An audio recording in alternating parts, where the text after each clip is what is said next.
Aisyah, kenapa ni? Kenapa Adam tengok Aisyah macam lain je? Cuba Adam explain dulu. Adam buat apa selama ni? Apa pula ni? Ya Allah, explain apa? Fikir Aisyah tak tahu ke? Apa? Nampak macam apa Aisyah ni bodoh ke? Tak nampak? Saya ni ada mata lah. Sempurna lagi mata saya ni. Siapa yang hari tu masuk sekali dengan Adam dalam rumah? Perempuan mana tu? Berpegang tangan sambil mengambil barang-barang groseri.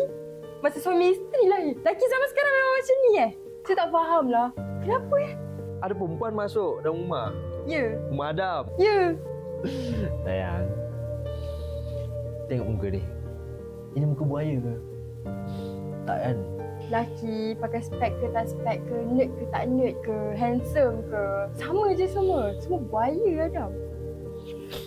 Sebab tu lah orang cakap jumpa family tak nak. Lepas tu dah fikir bukan-bukan. Adam, mana ada perempuan lain. Nanti datang rumah Adam, kita makan-makan, jumpa mak, ayah apa semua. Family Adam lama-lama jadi family awak juga, kan? Awak cakap apa ni? Kalau awak tipu, cakap je dengan saya. Habis dah? Sayang,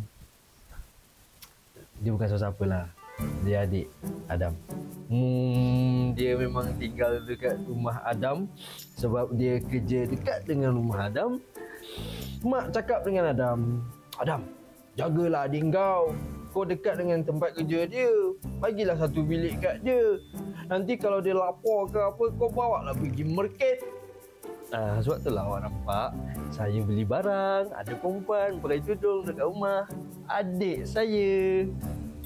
Itulah. Jealous manjang. Orang cakap adik. Lepas tu tuduh melulu. Awak tak pernah cakap pun yang awak ada adik perempuan. Dah awak tak tanya? Awak yang tak cakap. Dah awak tak ambil tahu?